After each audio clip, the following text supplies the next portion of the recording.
to another podcast from the Journal of Oncology Practice from ASCO. This is Dr. Bob Miller of Johns Hopkins and the JOP editorial board.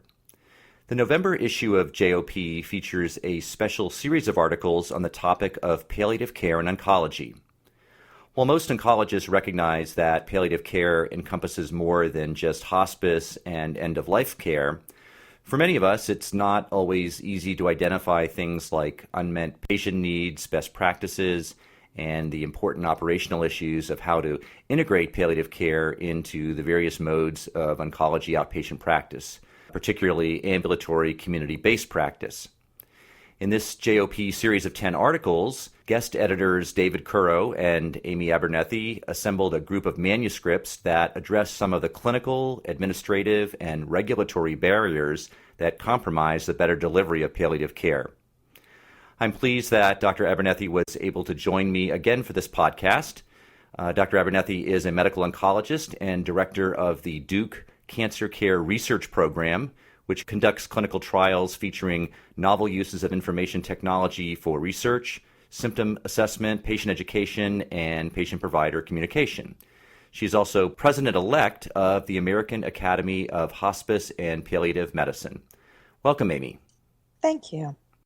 So you and David Currow wrote an introductory article to the JOP series entitled Time for Better Integration of Oncology and Palliative Care. What is the current landscape and state of this integration? Well, I think it's simultaneously both hopeful and troubling. I always remind myself that palliative medicine and palliative care is about living life to the fullest, even when faced with the reality of life-limiting illness. And as an oncologist, I remind myself that the people who I see in my clinic are indeed faced with the reality of a potentially life-limiting illness, whether or not it will indeed take their life sometime in the foreseeable future. One of the reasons I say that the state of integration is simultaneously both hopeful and troubling is that we're seeing more and more potential and capabilities of how to bring the toolbox of palliative care to oncology and the toolbox of oncology to palliative care. But right now, both sides, where we talk about two separate disciplines, think that they do the other discipline well, and essentially that there are only limited needs from the other side, put in quotes. But in reality, this is a team approach. If we imagine the palliative care consult in the hospital, perhaps a patient is in the hospital, is facing a limited prognosis and sees the palliative care consult service in the hospital, now the patient goes home. Does he or she see the oncologist as the follow-up visit, the palliative care doctor, both? Is the oncologist out of their life? How do we actually make sure that the care of patients in the clinic is indeed reimbursed and we are able to simultaneously figure out how to best take care of the cancer if possible, as well as take care of a person's symptoms? This state of integration is starting to happen, but we need to figure out how to make it happen. It seems like the outpatient longitudinal setting is where really most of the challenges are, as you're saying. And I think one of the issues really is workforce, too. It seems like we, as oncologists, as you say, we think we do a good job, but we need these other trained specialists. But my perception, please correct me if I'm wrong, is there really aren't enough of these other palliative care specialists. Yeah, so I think that we're in a very exciting time, but the workforce is going to challenge us. So an important paper by Jennifer Temmel and colleagues up in Boston highlighted the fact that early palliative care for people with metastatic lung cancer not only improved symptom control and depression, but also appeared to improve survival and reduce unnecessary medical interventions. In order to achieve that kind of outlook, though, we need the combination of oncologists and palliative care providers working together in the clinic. What's that going to look like? We're not sure, because right now our ability to train enough physician palliative care specialists to solve all of those outpatient needs in the future uh, is going to be somewhat limited. Are we going to be able to rely on additional specialists such as nurse practitioners, psychologists, and others? We hope so. Can we better train oncologists? We hope so. So I think that what we're going to see is an evolution of the workforce in the future to try and start helping us solve the problem of how do we realize the benefits of outpatient palliative care that we've seen. I was struck by some of the articles showing how many patients really do have unmet symptom management needs. For example, in the Kamal article, they said 67% of patients referred to palliative care programs had 3 or more severe symptoms, with things like constipation and depression, particularly being symptoms that weren't addressed. I guess my question is, as an oncologist, I ask myself, how can this be? Are we oncologists just doing a lousy job of assessment, or maybe we think our treatments are effective and they're not, or is the problem really somewhere else? So I think that there's two things to note as we look at that article. So first, there probably is an accentuation of the numbers because this reflects patients who are referred to palliative care. So they're probably referred because they have cumulative symptom or other needs. So it may be higher than what's in our general oncology practice. Nonetheless, in a number of our studies, as well as across routine care at Duke and other places, what we see when we routinely survey patients about the kinds of symptoms that they're suffering, people indeed are dealing with the challenges of multiple symptoms that they suffer from pretty much daily and also present to the clinic with. However, as an oncologist, sometimes that might be invisible to us. Why? Well, there's lots of things going on in that visit, and problems such as constipation may not make its way to the top of the list for the patient as they're presenting to us in the clinic. Sure. So the challenge becomes the fact that there's lots of things going on, and we really need a team of people to try and help deal with that. So I want to ask you about a couple of the specific articles which I thought offered particularly interesting perspectives which were in this issue. There was an article by Paul Glare and colleagues from Memorial, and for our listeners, this is on page 366 of the issue. And they talked about using a screening tool, which I believe was derived from the NCCN guidelines, to try to identify patients in clinic who were eligible for referral. And I think what struck me was that it took something like 1 to 2 hours of nursing time per clinic. So, obviously that's probably not manageable long term for most programs. What about the question of screening for eligibility? Is there a way to automate this to make it less burdensome? So, what struck me about that article was exactly the same thing. We're talking about a long period of time to do detailed assessments. However, if we start implementing upfront routine screening for the challenges that signal a person needs palliative care, so symptoms, problems with psychosocial distress, problems with essentially waning function, we can start to identify people early who have palliative care needs. Mm-hmm. The best way to do this is likely using routine assessment instruments each time the patient comes to the clinic, or having the patient do them from home. At Duke and Memorial Sloan Kettering and other places, we're starting to do this electronically using patient-reported outcomes assessment systems, whereby we identify patients by asking them each time we interact with them about symptoms such as pain, shortness of breath, depression, anxiety.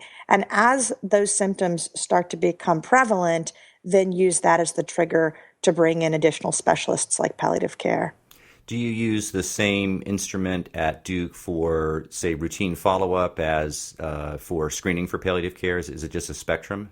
That's exactly right. So it is a spectrum, and you can imagine that the same instrument can also highlight for the oncologist things that we need to know. So, for example, whether or not this person has started to have progressive fatigue, progressive problems with anorexia, cachexia, other signals about the cancer illness itself, as well as start to highlight problems that signal the need for additional specialists.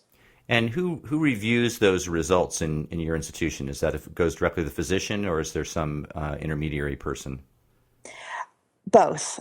So we actually have a staged approach, and I've watched different clinics across the country do this in different ways.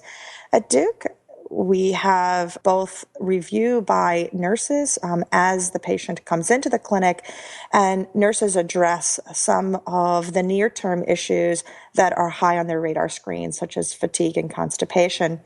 Then the same report ultimately goes to the physician, and the physician sees the summary, but also is able to drill down on some of the key issues that may influence decision making around the cancer, such as development of peripheral neuropathy or mucositis.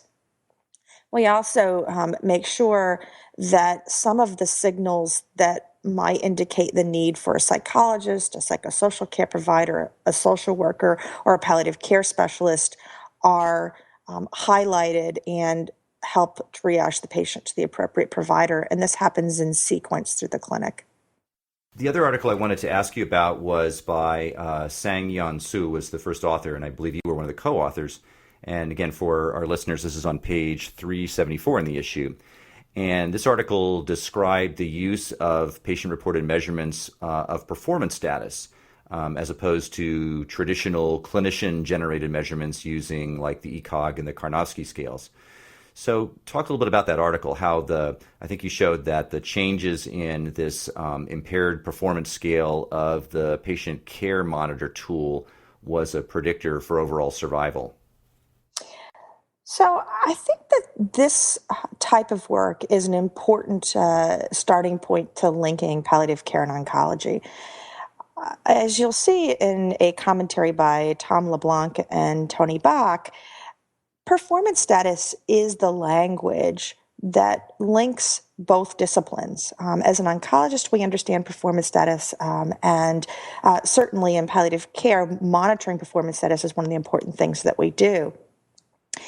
The reason why this article by Dr. Sue is so important is it indicates that we can start to rely on patients to report symptoms and other functional concerns that can be summarized into a performance status scale that ultimately can be interpreted both by oncologists as well as palliative care physicians as an indicator of performance status or functional status, and will also ultimately predict survival. The other reason that this is important is that if we can understand where people are on the functional trajectory, then it can help to signal when a person is starting to have waning function and time to triage to palliative care. So tell me some of the things that you think that palliative care physicians can do that can help oncologists. Well, we often think about the palliative care physician as a person who can help with communication and talking about death. And indeed, that is one of the important things in the palliative care toolbox. Also, there's a number of other things that happen in palliative care that can help oncology. So, for example, one of the key tools of palliative care is the family meeting. And while as an oncologist, I consider communication with the family very, very important, I think one of the things that the palliative care physician can do is bring a new set of eyes and help with the family meeting, either by doing that in concert with the oncologist or having a separate family meeting, helping the entire family get on the same page. Another place that is an area of focus for the palliative care provider that's often outside the visibility of oncology is a focus on the caregiver themselves. We know that caregivers are not only important to the patient's health, helping to make sure that the person is getting their medications, is getting the things that they need when they're particularly compromised from chemotherapy or illness, but the caregiver also is the person who lives on if this person ultimately dies of their illness. And helping to focus on the caregiver is something that's important to the patient and also important to society and health as a whole. And that's one of the things that palliative care providers do a lot of that can help the oncologist. The other thing is that palliative care has a growing evidence base for specific interventions focused on different symptoms that patients with progressive illness encounter. And many of these interventions are often outside the purview of the oncologist. Sometimes it's because they're non-pharmacological interventions that the oncologist may or may not ultimately know how to tap into, such as types of rehab, types of physiatry, etc. Mm-hmm. Also, it's because some of the medications that the palliative care provider uses may just be used in a different way than oncologists have had an opportunity to know about. So, for example, how we use haloperidol in palliative care, which may be outside of what the oncologist knows about. Sure. What are the areas of research and future directions that you are personally most excited about right now? I am very excited about a number of areas that ultimately start to bridge between palliative care and oncology. The first is certainly this idea that we need ways to continuously monitor patients and identify people who have needs that are being unaddressed and can be better dealt with by bringing in other healthcare providers. And so patient-reported outcomes monitoring in the oncology clinic that both helps the oncologist as well as helps the patient, I think is going to be very important to our future. Second thing that I'm excited about is really developing the provision of community-based palliative care. Mm-hmm. To date, in the United States in particular, this has essentially been somewhat of a blank space. We first had hospice in the community. And while hospice is an exceptionally important component of palliative care, it really is only a subcomponent and at this point applicable predominantly to people who are in their last weeks of life. How do we get people the multimodal specialties of palliative care earlier so that they can simultaneously have palliation and a focus on the disease? And this needs to happen in the community where people live, and we need to have both mechanisms to provide that care, reimbursement structures, as well as a better evidence base about what to do. And I think this is really not only a place for workforce development, but a place for research. The other thing that I am very excited about personally is that palliative care is a multivariable specialty. So in taking care of any particular problem in palliative care, so for example, pain, we think about not only the physical aspects that have created the pain, but the psychological, the spiritual, and the social. And that biopsychosocial approach means that we have to think about essentially multivariable models to understand how to intervene and then monitor interventions over time. That same approach is similar to what we do when we think about personalized medicine. We're thinking about biomarker plus histology plus response to prior treatments. And being able to start to understand how to use all kinds of multivariable prediction models to figure out how to personalize care is something that we're going to be dealing with in palliative care and oncology simultaneously, and I think we can learn from each other. Dr. Abernethy, thank you very much for taking the time to talk to me today. Bob, it was great to talk to you. Thank you very much. And many thanks to our listeners for downloading our podcasts. I hope you have time to take a look at all of the articles in the Palliative Care series in the November JOP, which, as always, is available to all of our subscribers online at jop.ascopubs.org and on PubMed Central 4 months after publication. Drop us a line with your comments and suggestions about these podcasts at jopeditorsdesk@asco.org. We'll be back with another podcast from the November JOP in the coming weeks. This is Dr. Bob Miller for the American Society of Clinical Oncology. Thanks very much for listening.